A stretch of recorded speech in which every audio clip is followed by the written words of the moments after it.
बोलते कि 400 पार का भी नारा लगाते। 400 पार में ऐसा है कि भैया अभी जैसे खाने का तेल हमको मिलता है 100 रुपए लीटर, तो मेरे हिसाब से ऐसा लगता है कि 400 पार के नारे में वो जो खाने का जो तेल है वो 400 रुपए लीटर हो जाएगा।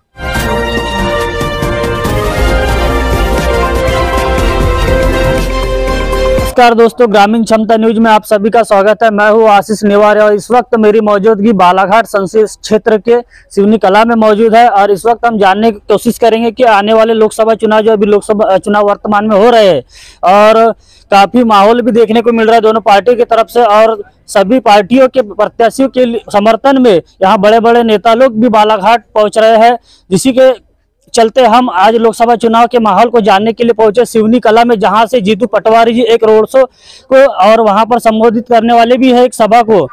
तो आइए जानते हैं, कुछ ग्रामीण लोग हमारे साथ मौजूद है तो इनसे जानने की कोशिश करेंगे। अपना नाम बताइए। तिलक चंद बम्बूरे। तो इस बार जो लोकसभा चुनाव हो रहे तो इस बार कैसा क्या माहौल है पार्टियों में? कांग्रेस को जाएगी ज्यादातर रोटी। अरे बीजेपी को क्यों नहीं? बीजेपी पसंद नहीं ना, महंगाई बहुत बढ़ा दी उसने। अच्छा, महंगाई तो बढ़ाई है। हाँ। लेकिन कुछ काम भी तो अच्छे हो गए उनके। कोई काम अच्छे नहीं हुआ है। अच्छा, बताओ, आप ही बताओ। अच्छा, फिर मोदी की जो गारंटी है, जो मोदी जी बोल रहे कि मोदी की गारंटी है, फेल है। तो फिर ये कैसा फेल है? सब फेल है, वो सब जुमला करता है, कुछ नहीं। अच्छा, तो ये तो आपको फिर अभी जो योजना जो दे रही योजना कोई लाभ नहीं मिल रहा है? जैसे योजना जो बहुत सी योजना है, कोई लाभ नहीं है, आयुष्मान कार्ड की योजना है। राशन तो कांग्रेस से मिल रहा है ना पहले से, अभी थोड़ी। तो मोदी जी ने भी तो अभी चालू किया ना उसको, मुफ्त में राशन। वो तो नाटक कर रहा है, कुछ नहीं। अच्छा, नाटक कर रहा है। फिर लाडली बहना जो योजना जो यहाँ पर जो निकाल ली है 3,000 बोला, 3,000 बोला, 1,500, 3,000 तो 1250 वो भी नहीं मिल रहा बराबर। हाँ, तो उन्होंने बोले थे कि थोड़ा थोड़ा करके जैसी व्यवस्था होगी तो हम 3,000 करेंगे। अभी 1250 मिल रहा है क्या नहीं लोगों को? पहले नहीं बोला, जैसा मिल रहा है उस प्रकार देना था ना। अच्छा, तो फिर आपके क्या मुद्दे होंगे जो कांग्रेस पार्टी क्या मुद्दे होंगे? विकास चाहिए, गरीबों को राहत मिलना चाहिए, हर प्रकार से महंगाई कम होना चाहिए। अच्छा। ये तुम्हारा सिलेंडर वगैरह 1100 550 रुपए मिलना चाहिए, ये कांग्रेस करेगी ना। यहाँ पर लोगों का कहना है कि काफी यहाँ पर महंगाई भी बढ़ी हुई है मोदी राज में। नाम बता दीजिए थोड़ा सा अपना। मेरा नाम देवकांत नकपुरे, ग्राम ओकासी से। इस बार जो लोकसभा चुनाव वर्तमान में अभी हो रहे हैं और वर्तमान में जो लोकसभा चुनाव के लिए सभी प्रत्याशी के लिए यहाँ पर बड़े बड़े नेता भी बालाघाट में आ रहे हैं। तो लोकसभा में जितने भी प्रत्याशी चुनाव मैदान में है, सभी का स्वागत और सभी का वंदन अभिनंदन है।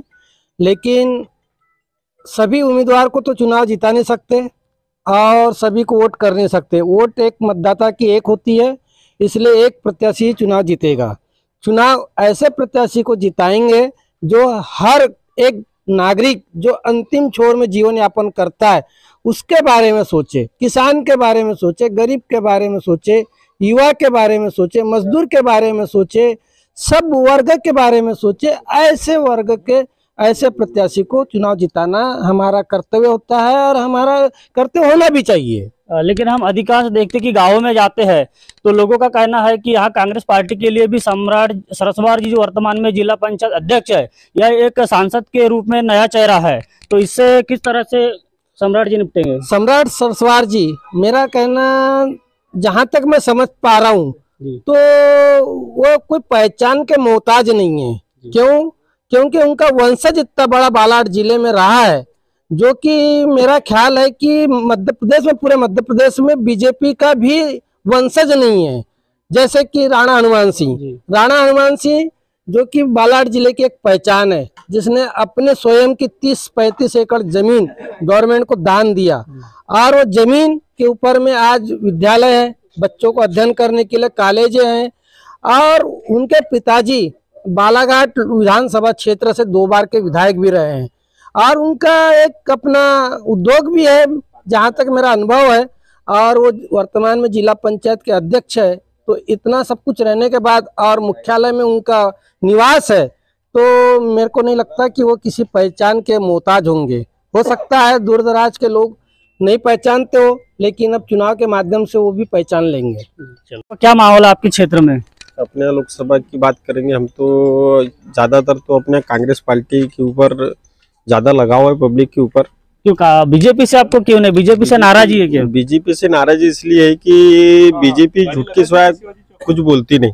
बीजेपी ने अभी विधानसभा चुनाव में हमने देखे थे कि बीजेपी वाले ने बोले थे कि 3100 रुपए धान का देंगे हम लोग, गेहूं का 2700 रुपए देंगे, पर किसानों को कोई लाभ नहीं मिला अभी नहीं तक। तो उन्होंने तो बोले 3100 रुपए जो घोषणा की, उन्हें तो बोले कि गारंटी है कि हम तो देंगे, कब देंगे? है ना, ये तो बोले है। लेकिन लोकसभा चुनाव अभी जो आचार संहिता लग गई है तो इस कारण नहीं दिया जा रहा है, ऐसा बीजेपी नहीं तो के वैसा नेताओं नहीं का कहना होता है।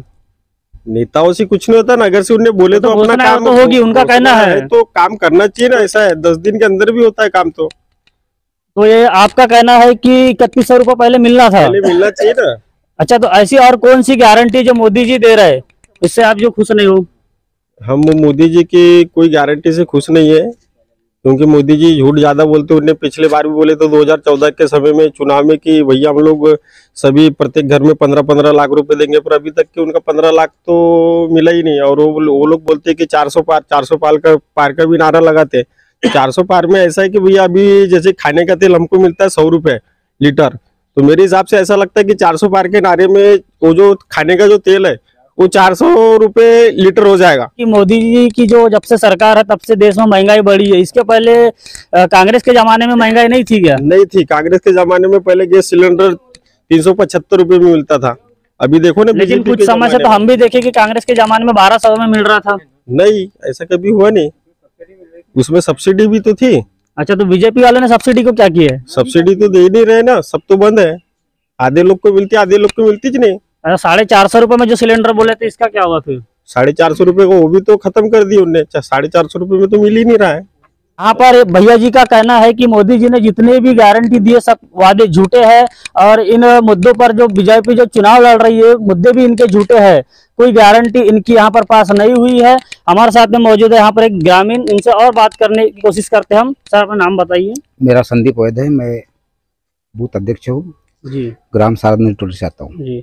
तो इस बार जो लोकसभा चुनाव हो रहे जी हाँ, तो इस बार आपके यहाँ पर सरस्वार जी जो है कांग्रेस से जी। प्रत्याशी, और जीतू पटवारी जो आ रहा है यहाँ पर प्रदेश अध्यक्ष, तो अब इस बार जो चुनाव माहौल क्या है इस बार? जो इस बार का माहौल बहुत अच्छा है और बहुत अच्छा रहेगा। जिस बार जैसे कि हमने विधानसभा में अपने कांग्रेस पार्टी का नेतृत्व दिया और मधु भगत जी को बनाया है, वैसा ही रहेगा इस बार का माहौल, और बहुत अच्छा टॉपिक में रहेगा। अच्छा, यहाँ पर बीजेपी से भारती पारदी भी है जो अभी वर्तमान में पार्षद है, तो इनसे आप क्या नाराजगी आपको? नाराजगी वही है कि जुमलेवादी चल रही है बीजेपी की सरकार में, और उन्होंने क्या है, पहले तो पार्षद थे और पार्षद के बीच में उनके पार्टी में तो 2 गुट चल रहे थे। पहले थे वो प्रहलाद पटेल जी, और उसके बाद में क्या गौरीशंकर बिसेन जी थे। उन्हीं में तो पहले अपने आप को तो संभालो, कहना कि अपनी पार्टी में कितना समर कितना नहीं है, उसके हिसाब से वो अपना वोटर बैंक बनाएंगे और अपना प्रत्याशी खड़ा करना था।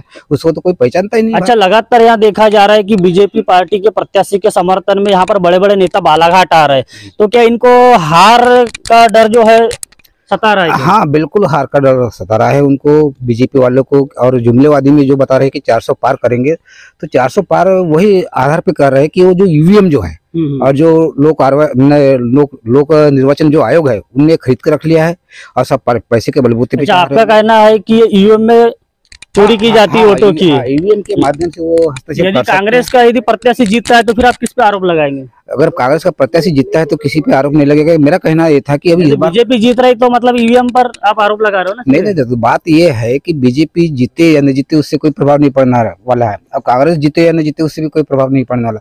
अगर उनमें सच्चाई रहती तो पहले ही बैलेट पेपर से करवा लेते थे चुनाव। बात यही है कि हम चाहते थे, आम जन नागरिक भी चाहता है कि बैलेट पेपर से करवाए चुनाव, और लोकतंत्र की जो हत्या हो रही है उसको बचाए, और संविधान रूप से जो अभी क्या कहते हैं संविधान में भी हस्तक्षेप कर रहे हैं, तो सरासर गलती है मोदी जी की, और जुमलेवादी पे चल रहे हैं। उन्होंने 15,000 का भी वादा किया था, वो भी जुमला था।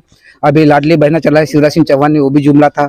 अपनी सरकार बनाने तक की कुछ भी बोलते रहते हैं और प्रलोभन देते हैं, चाहे पैसे की ओर हो चाहे लेडीज को समूह बना के गठन करवाते हैं, और अपने अपने रंग की साड़ी पहनाते हैं बीजेपी की, और वो अपने जुमलेवादी पे चुनाव जीतते हैं, और कुछ नहीं है। ठीक, अभी हमारे साथ में एक ग्रामीण जन मौजूद थे जिनसे हमने चर्चा की लोकसभा चुनाव को लेकर, और इनका सीधा सीधा कहना है कि बीजेपी सरकार के रहते हुए ईवीएम के माध्यम से लोकतंत्र की हत्या हो रही है, क्योंकि बीजेपी जो है यहाँ पर ईवीएम में सेटिंग के माध्यम से पार्टी चुनाव जीतती है। तो ग्रामीणों का सीधा सीधा कहना है कि इस बार जो सरकार बनेगी तो कांग्रेस की सरकार बनेगी, और क्षेत्र में जो सांसद चाहिए तो कांग्रेस का ही चाहिए। और आज हम देखेंगे कि यहाँ पर आज रोड शो भी होने वाला है जीतू पटवारी जी का, और बालाघाट एक ऐसी हस्ती बन गई है कि दोनों पार्टियों के बड़े बड़े नेता भी आज बालाघाट में कदम रख रहे हैं। इसी के साथ ग्रामीण क्षमता न्यूज से मैं आशीष नेवारे, मेरे सहयोगी मधुसूदन मारवाड़ी जी।